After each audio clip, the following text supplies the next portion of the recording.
सकाळची सगळी कामं बाजूला ठेवून आज प्राव्या बसली अभ्यास करायला आणि एवढ्या ऐटीत बसली आहे की मम्माकडेही हिचं अजिबात लक्ष नाही आहे. तिला ब्रेकफास्ट करायला एवढा मस्का मारला असेल मी आज, पण मॅडमला अभ्यासच करायचा होता. मस्का मारून मारून हिला ब्रेकफास्ट तर भरवला, त्यानंतर हिला आंघोळीला घेऊन गेले, तर आता हिला बकेटमधून बाहेर यायचं नव्हतं. जशी जशी ही मोठी होत चालली आहे तशी तशी हिची जिद्दही वाढत चालली आहे. आंघोळीनंतर हिला लंच भरवायला घेतलं आहे. लंचमध्ये मस्त भाजी चपाती. आता हे बघा, मी हिला कधी कधी स्क्रीन टाईम देते, नाही असं नाही, मी तिला मोबाईल अजिबात देत नाही. मी कधी कधी तिला TV दाखवते जेवताना वगैरे, पण त्याचीही तिला एवढी जास्त सवय नाही आहे.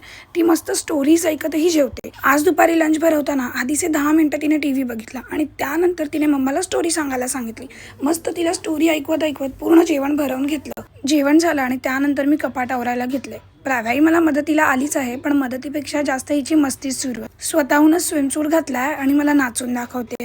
हिचे कपडे लावून झाल्यावर आम्ही दोघेही निवांत झोपलो आणि डायरेक्ट डॅडा आल्यावर उठलो. डॅडाने येताना मस्त समोसा, भजी, वडापाव सगळं काही आणलं होतं आणि आमच्यापेक्षा खायची घाई जास्त तर प्राव्यालाच होती. त्या दिवशी संध्याकाळी आमचा अचानकच कलिनाला जायचा प्लॅन झाला, कारण नेक्स्ट डे आम्हाला लग्नाला जायचं होतं. घरी पोहोचेपर्यंत आम्हाला 10 वाजले आणि प्राव्याला खूप जोरात भूक लागली होती, म्हणून पोचल्या आधी तिला भरवायला घेतलं. चला, आता लग्नामध्ये आम्ही काय मज्जा केली ते उद्याच्या व्लॉगमध्ये सांगते.